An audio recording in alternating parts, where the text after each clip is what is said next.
आज बेटा हम ऑर्गेनिक केमिस्ट्री जो है चैप्टर 15 हमने स्टार्ट किया हुआ है।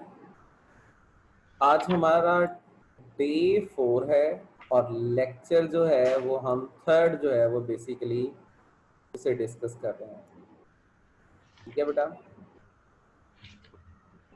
आज जो टॉपिक्स हमने डिस्कस करने हैं हम ज़रा पहले उन्हें देख लेते हैं कि हम कौन से टॉपिक डिस्कस करना चाह रहे हैं। तो बेटा हमारे टॉपिक्स में सबसे पहले जो आज चीज़ हमने देखनी है वो हम देखना चाहते हैं coal as a source of organic compounds. कल हमने सोर्सेज ऑफ ऑर्गेनिक कंपाउंड्स को देखा था, तो ये बात हमने स्टार्ट करनी थी और फिर हमारा टाइम जो है ना वो ख़त्म हो गया था। तो आज हम स्टार्ट करेंगे coal as a source of organic compound से। फिर हम बेटा जब बेटा बात मैं पढ़ा रहा हूँ ना उस वक्त आपने माइक बंद रखना है। तो जब कोई बात पूछनी है उस वक्त माइक ऑन करना है, पहले हैंड रेज कर सकते हैं आप। फिर देखेंगे हम कैरेक्टरिस्टिक्स ऑफ ऑर्गेनिक कंपाउंड्स, फिर फाइनली हम यूजेस ऑफ ऑर्गेनिक कंपाउंड्स जो हैं इनको देखेंगे। आज का टॉपिक बेसिकली ये बड़े इंटरेस्टिंग चीज़ें हैं जिन्हें हमने डिस्कस करना है। सबसे पहले कोल, हमें ये पता होना चाहिए कि कोल है क्या चीज़, उसे प्रोड्यूस कैसे करते हैं। बेटा जो ट्रीज हैं उनकी जब डिकेइंग होना शुरू होती है हीट की प्रेजेंस में और हाई प्रेशर की प्रेजेंस में, अर्थ क्रस्ट के अंदर जो बेटा ट्रीज प्रेजेंट हैं, जब हाई प्रेशर और टेम्परेचर के अंदर इनकी डीकम्पोजिशन स्टार्ट होती है तो वो बेटा जिस नए प्रोडक्ट में कन्वर्ट होते हैं उस प्रोडक्ट को हम कहते हैं कोल। ठीक हो गया। तो अगर हम कोल को अगर डिफाइन करें तो कोल कैसे प्रोड्यूस हुआ है। कोल बेसिकली ट्रीज जो हैं जो अर्थ क्रस्ट का पार्ट बन चुके थे, हाई प्रेशर और टेम्परेचर में वो किस में कन्वर्ट हो गए हैं, कोल के अंदर। दूसरी बात अगर हम करें कि इसकी जब हम परफॉर्म करते हैं डिस्ट्रक्टिव डिस्टिलेशन, कल मैंने 5 डिस्टिलेशंस आपको बताई थी। पहली मैंने बताई थी सिंपल डिस्टिलेशन, दूसरी मैंने बताई थी आपके पास वैक्यूम डिस्टिलेशन, तीसरी बात बेटा मैंने की थी steam distillation, fourth fractional distillation, fifth destructive distillation. तो इन डिस्टिलेशंस को लास्ट टाइम हमने पढ़ा था। अब जब कोल की हम डिस्ट्रक्टिव डिस्टिलेशन करते हैं यानी होता क्या है, कोल को बेटा 500 से लेकर आपके पास 1000 टेम्परेचर तक हीट किया जाता है। जब इतने टेम्परेचर तक हम उसे हीट करते हैं तो कोल की ब्रेकडाउन हो जाती है और वो डिफरेंट कंपोनेंट्स के अंदर डिवाइड हो जाता है और उन्हें फिर हम क्या कर लेते हैं, डिस्टिल कर लेते हैं। इसकी डिस्ट्रक्टिव डिस्टिलेशन से एक प्रोडक्ट बनता है कोक, दूसरी चीज बनती है क्रूड कोल गैस, तीसरी चीज बेटा बनती है अमोनिकल लिकर,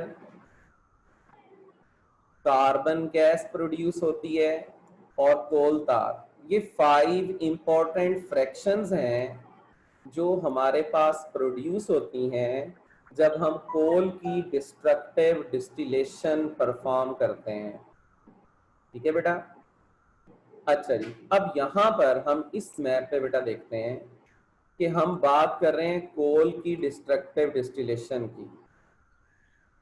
कि हमने करनी क्या है, डिस्ट्रक्टिव डिस्टिलेशन की किसकी है, कोल की। तो 5 कंपोनेंट बने हैं। पहला कौन सा बना है बेटा, क्रूड कोल गैस। दूसरी चीज हमें क्या मिली है, अमोनिकल लिकर। तीसरी चीज क्या है बेटा, कोल टार। फोर्थ यहाँ पर कोक प्रोड्यूस हुआ है। और फिफ्थ जो है हमारे पास वो है कार्बन गैस।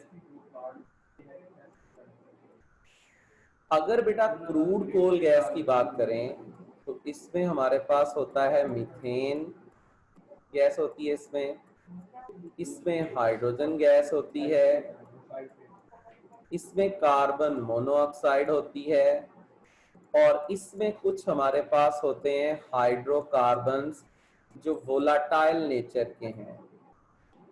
ये चीजें जो हैं वो बेटा आपके पास मिलकर जो चीज है उसे हम कहते हैं क्रूड कोल गैस। ठीक है। फिर जो दूसरे नंबर पर चीज बनी है इसे कहते हैं अमोनिकल लीकर। ये बेसिकली बेटा अमोनिया सॉल्यूशन होता है, यानी ammonia gas dissolved in water. तो अमोनिया सॉल्यूशन को हम कहते हैं अमोनिकल लीकर। तो दूसरी फ्रैक्शन इससे जो सेपरेट होती है वो है बेटा अमोनिकल लीकर। अच्छा जी, तीसरी चीज इससे बड़ी इंपॉर्टेंट ये जो चीज बनती है इसे कहते हैं हम कोल तार। इसमें बेटा 200 प्लस हमारे पास जो है वो यूजफुल एरोमेटिक कंपाउंड्स होते हैं।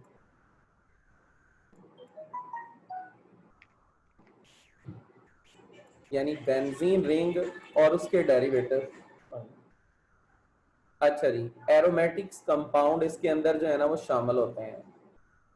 कोक जो है वो हमारे पास सॉलिड फॉर्म है कार्बन की, और इसके अंदर हाई परसेंटेज जो होती है वो कार्बन की होती है। यानी इसके अंदर आप कह लें कि कार्बन जो है वो मैक्सिमम अमाउंट के अंदर इसके अंदर क्या है बेटा शामिल है, मोर कार्बन है इसमें।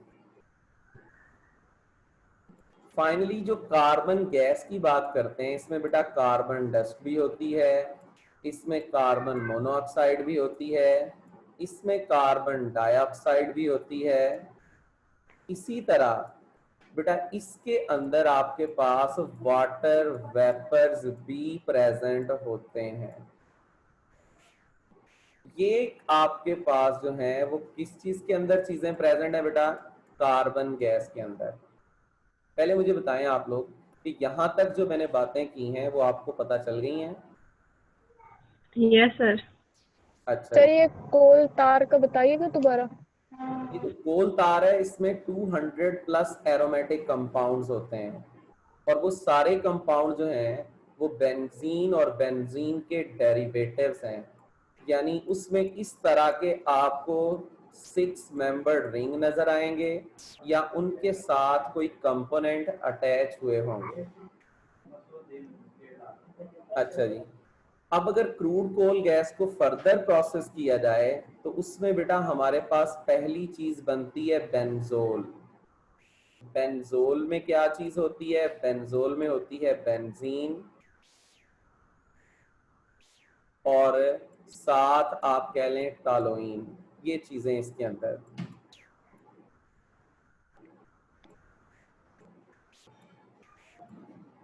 और दूसरे एरोमेटिक कंपाउंड्स भी इसमें शामिल होते हैं। फिर हमारे पास आ गई कोल गैस। अब ये प्यूरिफाई हो गई है यहाँ से, तो इसके अंदर हमारे पास होगी अब मीथेन। जी बेटा। सर ये बेंजीन के नीचे क्या लिखा है? बेंजीन के नीचे टॉलोइन लिखा है, ये वाला अच्छा। टॉलोइन। अब कोल गैस की जब हम बात करें तो इसमें हमारे पास अब मीथेन होगी। अब ये क्रूड कोल गैस थी और ये प्यूरिफाइड है। अब इसमें जो साइनाइड्स हैं वो हमारे पास सेपरेट हो जाते हैं। इसमें से सल्फर कंपाउंड्स जो हैं वो हमारे पास क्या हो जाते हैं बेटा, वो भी सेपरेट हो जाते हैं। इसमें ये सल्फर डाइऑक्साइड हो सकती है, इसमें सल्फर ट्राइऑक्साइड हो सकती है, और जो सल्फर के प्रोडक्ट यहाँ पर आपके पास ऑब्टेन हो, मोस्टली ये होते हैं। अब ये जो कोल तार है इसके लिए बड़ी इंपॉर्टेंट चीज है जो हम सब ने ज़हन में रखनी है बेटा, कि जब हम बात करते हैं कोल तार की तो बेटा कोल तार इसकी फर्दर हम करते हैं और उसे कहा जाता है फ्रैक्शनल डिस्टिलेशन। कि फर्दर हमें इसे एक प्रोसेस से गुजारते हैं और वो प्रोसेस है फ्रैक्शनल डिस्टिलेशन, और इसके रिजल्ट्स के तौर पर फर्दर ये बेंजोल, टालोइन, ज़ाइलिन, नेफ्थलीन, फिनोल और बहुत सारे अदर आपके पास कंपाउंड्स जो हैं वो इससे प्रोड्यूस हो जाते हैं। अच्छा जी, बेंजोल मैं ऊपर बता चुका हूं कि बेंजीन का, और बेटा इसके साथ जो दूसरे हमारे पास कंपोनेंट्स बनते हैं उनका आपके पास क्या आ जाता है, वो मिक्सचर आ जाता है। टालोइन जो है इसमें बेटा क्या होता है कि बेंजीन रिंग के ऊपर एक मिथाइल ग्रुप यानी CH3 ग्रुप अटैच होता है, इसे हम कहते हैं टालोइन। ज़ाइलीन आपके पास जो है इसमें दो हमारे पास मिथाइल ग्रुप होते हैं एक की बजाय, यानी नंबर ऑफ मिथाइल ग्रुप यहाँ पर कितने हो जाते हैं बेटा, 2 हो जाते हैं यहाँ पर। इसके बाद हमारे पास जो नेफ्थलीन है इसके अंदर बेसिकली दो बेंजीन रिंग आपस में फ्यूज्ड होते हैं। कोल को हम बेटा कहते हैं major source of organic compound. हम डेली बेसिस पर बहुत सारी मेडिसिन बना रहे हैं, बहुत सारे ड्रग्स बना रहे हैं, हम इससे और बहुत सारी चीज़ें जो हैं वो केमिकल्स प्रोड्यूस कर रहे हैं, और उन सारी चीज़ों के लिए ये आपके पास मेजर सोर्स बनता है। इसी तरह अगर हम फिनोल की बात करें तो बेटा फिनोल में बेंजीन रिंग के ऊपर आपके पास OH प्रेजेंट होता है। इसके अलावा भी कॉम्प्लिकेटेड आते हैं। अब अदर ऑर्गेनिक कंपाउंड्स वो सारे आपके पास इसमें आ जाते हैं। तो ये है हमारे पास कोल। कि कोल की डिस्ट्रक्टिव डिस्टिलेशन से कौन सी चीजें हमारे पास बनी। देखें मैंने बताया कोल सोर्स है ऑर्गेनिक कंपाउंड्स का। वो प्लांट्स, वो ट्रीज जो हाई प्रेशर और टेम्परेचर में अर्थ क्रस्ट के अंदर थे उन्होंने कोल प्रोड्यूस किया। जब हमने कोल को 500 से 1000 टेम्परेचर तक हीट किया तो इसकी ब्रेकडाउन हो गई और डिस्टिल करने से 5 इंपॉर्टेंट फ्रैक्शंस बनी। फिर हमने यहाँ पर बेटा बात की कि क्रूड कोल गैस इसमें बन रही है, इसमें अमोनिकल लीकर बन रहा है, एरोमेटिक कंपाउंड्स बन रहे हैं, और ये चीजें जो मैंने एक्सप्लेन की हैं। यहाँ तक बेटा बात क्लियर है तो आगे चलें। जी बेटा यस सर। ठीक हो गया, शाबाश। तो अब बेटा हम चलते हैं नेक्स्ट स्लाइड पर। अब हमने देखनी है कैरेक्टरिस्टिक्स ऑफ ऑर्गेनिक कंपाउंड्स। बड़ा इंपॉर्टेंट बेटा क्वेश्चन है।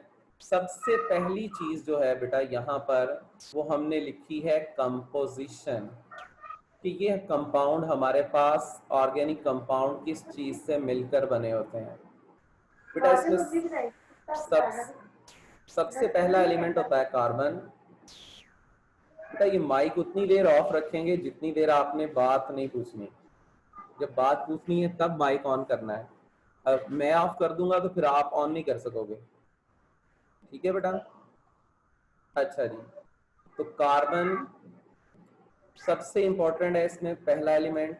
दूसरे नंबर पर हाइड्रोजन आ जाता है, फिर ऑक्सीजन, सल्फर, नाइट्रोजन, हैलोजेंस, और बेटा बहुत रेयर है कि यहां पर मेटल्स भी प्रेजेंट हो। अच्छा, कितने बच्चे हैं यहाँ क्लास पर जो हीमोग्लोबिन या हीम को अंडरस्टैंड करते हैं? जी बेटा, हीमोग्लोबिन के बारे में आइडिया है आपको बेटा कि हीमोग्लोबिन या हीम बेसिकली क्या चीज है?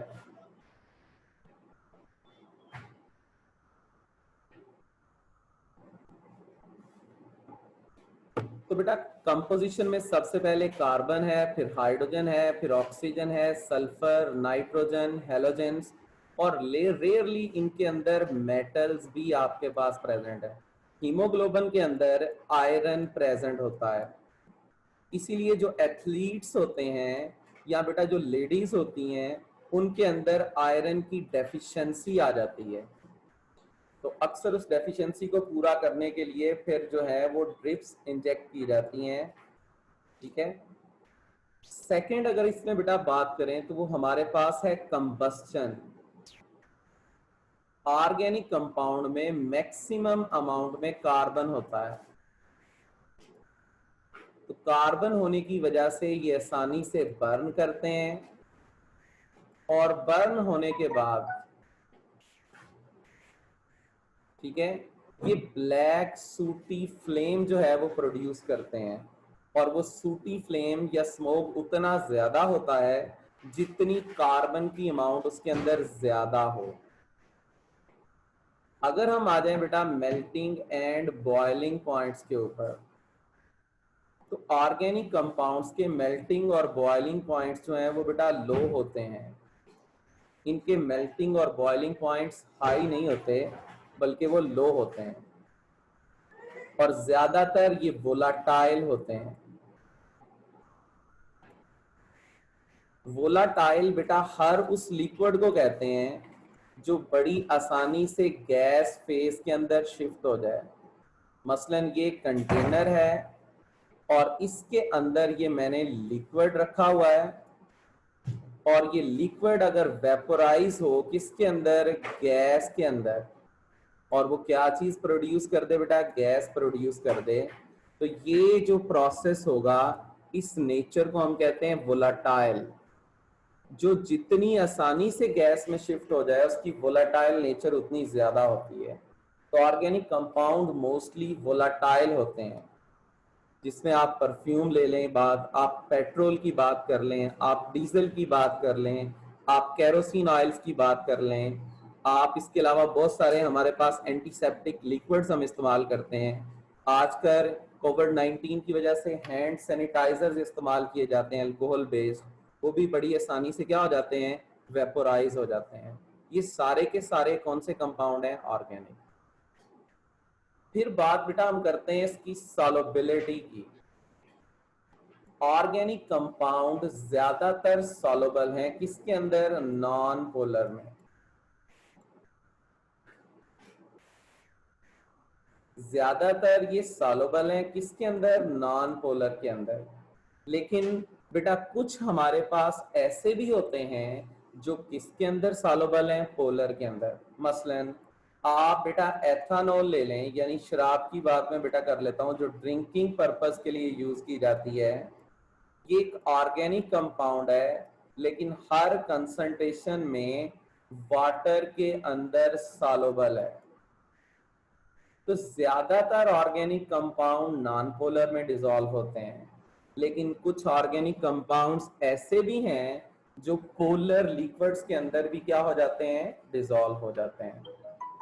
यहां तक बेटा बात क्लियर हुई है, तो फिर मैं आगे चलूं। Yes, sir. Yes, sir. शाबाश। तो इसके बाद फिर बेटा बात की जाती है स्टेबिलिटी की। ऑर्गेनिक कंपाउंड जो हैं वो बेटा इसमें पहली बात याद रखें कि ये लेस स्टेबल होते हैं।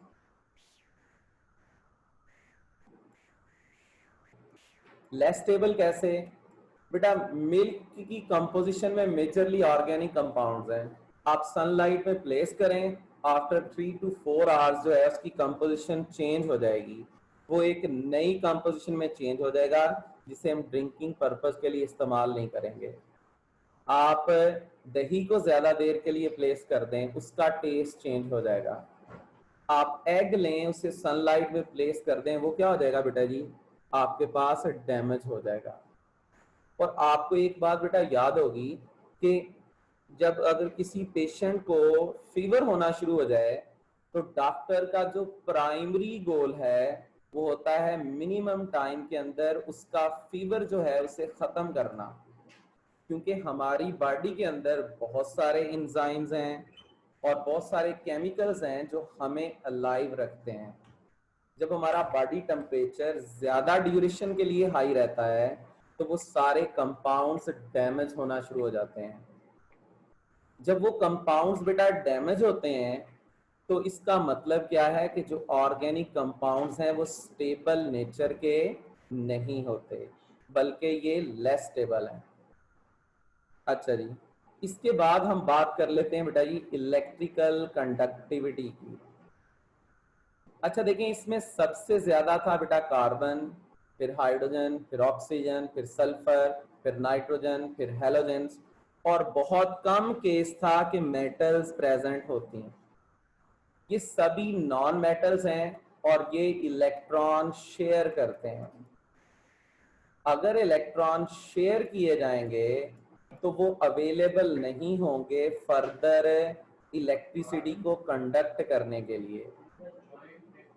तो इलेक्ट्रिकल कंडक्टिविटी इनके अंदर जीरो होती है, यानी आप ये कह लें कि ये नॉन कंडक्टर होते हैं किसके, हीट एंड इलेक्ट्रिसिटी के, यानी जीरो कंडक्टिविटी इनके अंदर जो है वो प्रेजेंट है।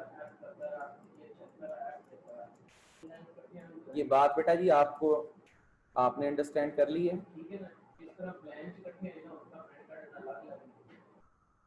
Yes, सर ये sir. बात दोबारा रिपीट कर मैं दो। रिपीट कर देता हूँ बेटा जी। इसकी कंपोजिशन में देखें, कार्बन है नॉन मेटल, हाइड्रोजन है नॉन मेटल, ऑक्सीजन है नॉन मेटल, सल्फर है नॉन मेटल, नाइट्रोजन है नॉन मेटल, हेलोजेंस है नॉन मेटल। तो इन सभी की प्रॉपर्टीज हैं कि ये इलेक्ट्रॉन शेयर करते हैं, लूज या गेन नहीं करते।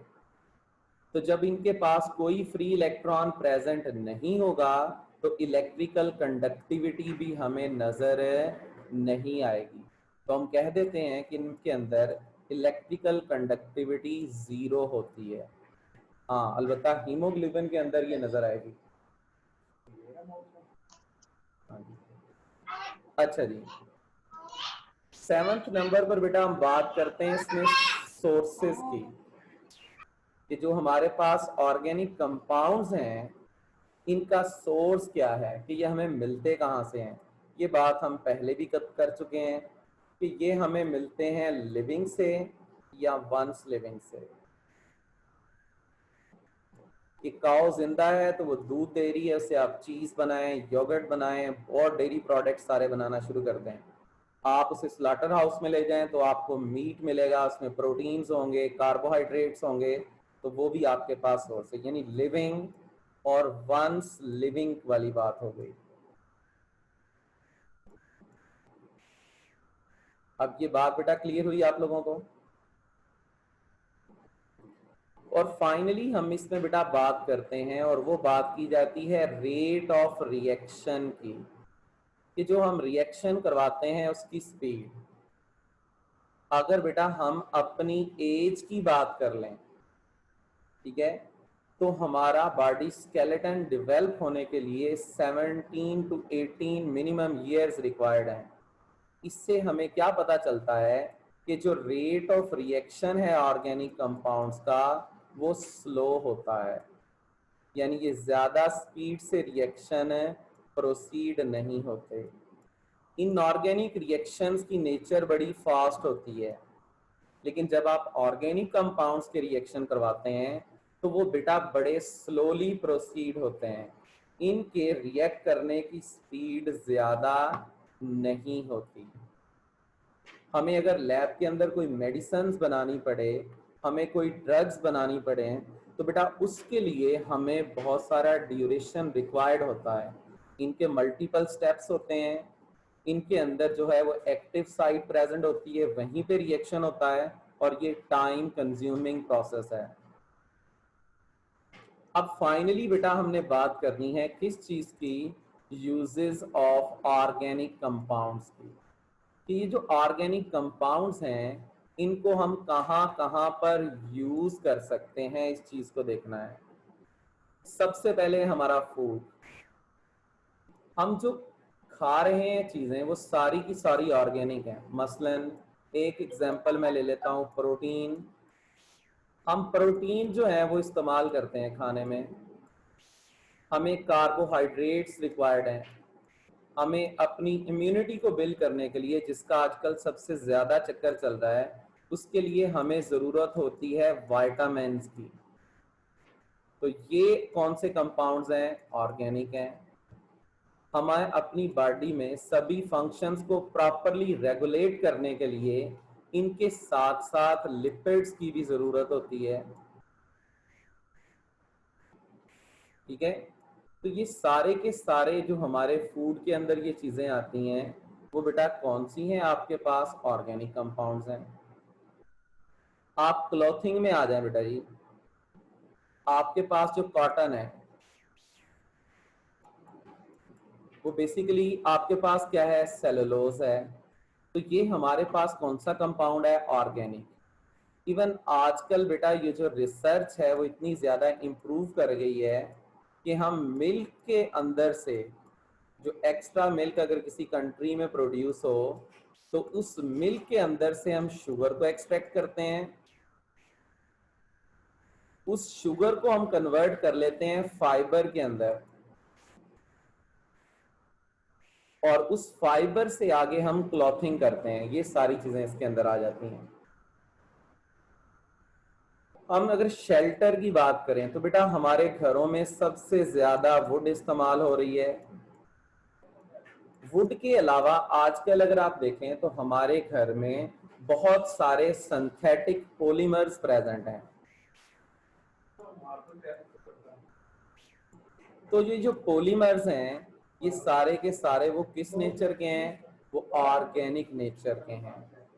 अब हम अपने घरों में पेंट को इस्तेमाल करते हैं, हम वार्निश वगैरह इस्तेमाल करते हैं, वो सारी चीजें किस में यूज हो रही हैं? हमारे शेल्टर्स बिल्ड करने में। पावर एंड ट्रांसपोर्टेशन पे आ जाते हैं। हमने गाड़ी चलानी है, हमने बाइक चलानी है, हमने इंडस्ट्रीज को रन करना है, हमने जो है इसके अलावा इलेक्ट्रिसिटी को प्रोड्यूस करना है, तो बेटा हम किसको यूज करते हैं? हम कोल को यूज कर रहे हैं, हम पेट्रोलियम को यूज कर रहे हैं। अच्छा जी, इसके बाद हम बेटा किस चीज को यूज कर रहे हैं? हम नेचुरल गैस को यूज कर रहे हैं। और ये हमारे पास क्या है? ऑर्गेनिक कंपाउंड्स के यूजेस हैं। ये बात क्लियर हुई बेटा आप लोगों को? Yes, sir. इससे आगे बेटा अगर हम बात करें तो मैं बात कर लेता हूं मेडिसिन्स एंड ड्रग्स की। हम बेटा डेली बेसिस पर बहुत सारी मेडिसिन्स अपनी लाइफ को सस्टेन करने के लिए इस्तेमाल कर रहे हैं। यानी एक सिंपल कॉमन फ्लू से लेकर हमें अगर अल्लाह ना करे कोई कैंसर टाइप जो है वो एक बीमारी हो जाती है तो हमें बहुत सारी मेडिसिन्स और ड्रग्स की जरूरत पड़ती है। कॉमन आदमी के लिए ड्रग्स और मेडिसिन्स में थोड़ा डिफरेंस होता है। वो सोचता है कि जो मेडिसिन्स हैं वो पेशेंट्स को दी जाती हैं उसकी हालत को बेहतर करने के लिए या उसे ठीक करने के लिए, और ड्रग्स को वो अंडरस्टैंड कर रहा होता है कि ड्रग्स का मतलब शायद ऐसी चीज है कि जो यूज करने से उसे आपके पास सिर्फ हेल्प आउट ही हो रही होंगी चीजें। ठीक है, तो असल में क्या होता है, जो बेटा मेडिसिन्स हैं, कुछ ड्रग्स हैं जिन्हें हम एज अ मेडिसिन यूज करते हैं। असल में ड्रग्स रेगुलेटरी अथॉरिटी जो है, मेडिसिन अगर केमिस्ट्री की लैंग्वेज में देखा जाए तो हम इन्हें सेम चीज कहते हैं। ठीक हो गया बेटा? अच्छा जी, इसके बाद अब हम आ जाते हैं किस चीज पर? हमारे पास इंसेक्टिसाइड्स के ऊपर। इंसेक्टिसाइड्स बेटा हम ऐसी चीजों को कहते हैं जो इंसेक्ट किलर्स हमारे पास मेडिसिन होती हैं। आजकल हमारे घरों में कोबरा, मॉर्टिन, इस तरह की स्प्रे हम यूज करते हैं डिफरेंट इंसेक्ट्स को खत्म करने के लिए, और ये भी जो हैं ये बेटा हमारे पास ऑर्गेनिक कंपाउंड्स हैं। हम आ जाते हैं हार्मोन्स और स्टीरॉइड्स के ऊपर। हार्मोन्स जो हैं वो हमारी बॉडी में डिफरेंट ग्लैंड्स जो हैं जो इन्हें रिलीज करते हैं, लेकिन कभी कभी क्या होता है कि हमारी बॉडी में हार्मोन्स लेवल इम्बैलेंस हो जाता है। हम आजकल चिकन खाते हैं, चिकन के अंदर जो है उसे एक्स्ट्रा हार्मोन्स प्रोवाइड किए जाते हैं, उससे हम स्टीरॉइड्स देते हैं जो लाइफ सेविंग ड्रग्स भी हैं और जिससे ग्रोथ को जो है वो हम प्रमोट करते हैं, जिसकी वजह से अब हम भी जेनेटिकली मॉडिफाइड होते जा रहे हैं। और ये भी कौन से कंपाउंड है? ऑर्गेनिक। विटामिन्स हमें पता है, विटामिन सी हमारे पास इंटरनल वेन्स की हेल्थ के लिए ज़रूरी है। विटामिन बी कम्प्लेक्स जो है वो हमें डिफरेंट डिजीजेस से बचाने के लिए, कफ वगैरह प्रिवेंट करने के लिए ज़रूरी है। हमारी बॉडी के अंदर एंजाइम्स हैं। इसके अलावा कुछ एंजाइम जिसमें आपके पास आ गया यीस्ट, इसे हम यूज करते हैं अचार बनाने के लिए, अल्कोहल बनाने के लिए, या दूसरे डिफरेंट केमिकल्स प्रोड्यूस करने के लिए। फिर आ गया एंटीसेप्टिक एंड एनेस्थेटिक। एंटीसेप्टिक हमारे पास वो ड्रग्स होती हैं जो बेसिकली इन्फेक्शन को खत्म करती हैं। मसलन आपकी स्किन पे कोई कट लग गया है और उस कट के ऊपर आप चाहते हैं कि कोई डीकम्पोजिशन वगैरह ना हो, वो आपका जो जख्म है वो खराब ना हो, तो हम एंटीसेप्टिक्स जो हैं वो यूज करते हैं। जिसमें आजकल अगर आप देखें तो बच्चों के लिए मार्केट में अल्कोहल स्वैब्स अवेलेबल हैं, ठीक है, और एंटीसेप्टिक आजकल बहुत सारे लोशंस भी होते हैं। फिर इसके बाद है एनेस्थेटिक। ये ऐसी ड्रग्स होती हैं जो आपको क्या करने के लिए? एनेस्थीसिया देने के लिए, यानी टेम्परेरी तौर पर आपकी सेंसेस को खत्म करने के लिए इस्तेमाल की जाती हैं। आम अल्फाज में बेहोश करने के लिए। ये भी ऑर्गेनिक है। फिर हम आ जाते हैं बेटा पिगमेंट्स एंड डाइज के ऊपर। जो हमारे पिगमेंट्स हैं और जो डाइज हैं, पिगमेंट्स वो कलर डाइड्स होती हैं जिन्हें इंसान सेलेक्ट कर लेता है फॉर कलरिंग पर्पस। यानी मैं कलर करना चाहता हूं रेड, तो रेड डाइज बहुत सारी मार्केट में अवेलेबल हैं, उसमें से कुछ को मैं सेलेक्ट कर लेता हूं उसे कलर करने के लिए, बाकी चीज में मिक्स करने के लिए, तो वो पिगमेंट्स के तौर पर होंगे इसमें, और ये भी ऑर्गेनिक होते हैं। हम जो पेपर इस्तेमाल करते हैं वो बेसिकली सेलुलोज जो हैं उनकी एक अरेंजमेंट है। इसमें 7% 6% वाटर भी होता है। जो इंक है हमारे पास, ये इसके अंदर भी क्योंकि बेसिकली डाइज आती हैं तो ये भी ऑर्गेनिक नेचर की है। परफ्यूम्स और फ्लेवर्स जो हम इस्तेमाल कर रहे हैं ये भी बेटा किस नेचर के हैं? ये भी ऑर्गेनिक नेचर्स के हैं। हम फ्लेवर, फूड्स को फ्लेवर करने के लिए हम आजकल मार्केट में बहुत सारे जूसेस अवेलेबल हैं। जैसे आपके पास गावा जूस अवेलेबल है, वो आपके पास रॉयल चौंसा के नाम से अवेलेबल है, ठीक है। इसके अलावा चेरी जूसेस अवेलेबल हैं। इनके अंदर रियल में फ्रूट एक्सट्रैक्ट नहीं हम डालते, इनमें फ्लेवर्स बनाकर डाले जाते हैं जो ऑर्गेनिक कंपाउंड्स होते हैं, एस्टर होते हैं। ये फ्लेवर के लिए हम एस्टर को यूज करते हैं, और ये जो एस्टर हैं वो हमें वो फ्लेवर आर्टिफिशियल प्रोवाइड करते हैं। और जितने परफ्यूम्स हैं हमारे पास ये भी किस नेचर के हैं? ऑर्गेनिक नेचर के हैं। फिर अगर हम आ जाएं प्लास्टिक्स के ऊपर और रबर्स के ऊपर, प्लास्टिक और रबर्स ये दोनों बेसिकली बेटा हमारे पास पॉलीमर्स हैं। प्लास्टिक जो होता है ये सेट होने वाला भी होता है और विदाउट सेटिंग भी होता है, और रबर ये हमारे पास स्ट्रेचेबल पॉलीमर्स हैं, और ये भी ऑर्गेनिक कंपाउंड्स हैं, और इन्हें हम डेली बेसिस पर बहुत ज्यादा यूज कर रहे हैं। ये चीज बड़ी इंपॉर्टेंट है कि प्रोपेलेंट्स एंड एक्सप्लोसिव्स, जब बेटा हम बुलेट्स को फायर करते हैं तो बुलेट का जब ट्रिगर पुश किया जाता है तो बुलेट्स फायर होने से पहले वहां पर एक आपके पास केमिकल ब्लास्ट करता है। वो जो केमिकल है वो हॉट गैसेस बनाता है। वो जो हॉट गैसेस हैं, वो हॉट गैसेस जो आपके पास बनी हैं वो आपके पास बुलेट को पुल करती हैं, ठीक है। इसलिए हम ऐसे केमिकल को प्रोपेलेंट्स कहते हैं। कोई भी ऐसा केमिकल्स जो बर्न होने पर हॉट गैसेस प्रोड्यूस करे, वॉल्यूम उसका इंक्रीज कर जाए और किसी चीज को पुश करने के लिए इस्तेमाल हो, उसे प्रोपेलेंट्स कहा जाता है।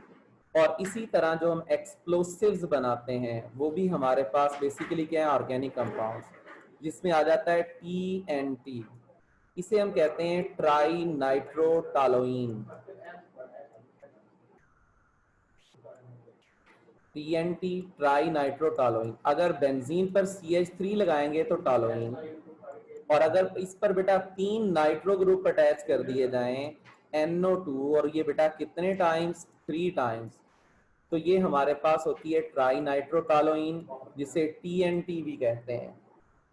अगर आपने एंग्री बर्ड्स खेली हो तो वहां TNT बॉक्स पड़े होते थे जिनको हम हिट करते थे और ब्लास्ट होने से वो हमारा लेवल क्लियर हो जाता था। इसके बाद आ जाते हैं सोप और डिटर्जेंट्स। हम डेली बेसिस पर घरों में इन्हें इस्तेमाल कर रहे हैं, ऑर्गेनिक आपके पास हैं। फिर इसके बाद अगर बात करें तो आ जाते हैं हर्बिसाइड्स।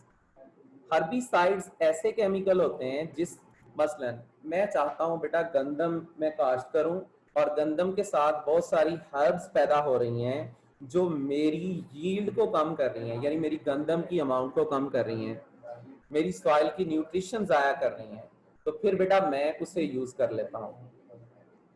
इसके बाद तो फिर हमारे पास आ जाती हैं जो फोटोग्राफिक फिल्म्स हम डेवलप करते हैं, वो हमारे पास वो भी ऑर्गेनिक है। इससे पहले दौर में बहुत ज्यादा इस्तेमाल किया जाता था, आजकल इसका यूज थोड़ा कम हो गया है। बायोलॉजिकल प्रॉब्लम्स को डील करने के लिए हम ये काम करते हैं। कभी कभी क्या होता है कि हमारी बॉडी में न्यूट्रिएंट्स प्रॉपरली अब्सॉर्ब नहीं होते, तो हमें एक्सटर्नली तौर पर हमें किसी एसेंशियल कंपोनेंट्स की ज़रूरत हो सकती है, तो उसे फिर हम बॉडी को प्रोवाइड कर देते हैं। ठीक है बेटा, आज के लिए ना बेटा हमने इतनी बातें डिस्कस करनी थी। ये स्लाइड्स मैं आपके साथ शेयर कर लूंगा, आप इसी तरह से इसे मॉडिफाइड फॉर्म में देख लेंगे। अभी आपकी क्लास का टाइम हो रहा है ख़त्म, क्योंकि मैंने नई क्लास को ज्वाइन करना है। आपके पास ना बेटा 30 सेकेंड्स है, आपने कोई बात पूछनी है तो वो मुझसे पूछ लें आप। जी बेटा। हेलो। सर समझ गए। हाँ जी, ये बड़ी सिंपल चीज़ें थी। कल से हमारे जो है ना वो प्रॉपर इसके टॉपिक स्टार्ट हो जाने हैं, तो इंशाल्लाह जो है मंडे से वो हमारा और काम इससे ज़्यादा स्मूथ होता जाएगा। ओके बेटा जी, तो अभी जो है फिर हम इसको ना डिसकंटिन्यू करते हैं। ठीक है, ओके बेटा जी, अल्लाह अल्लाह हाफ़िज़। हाफिज़।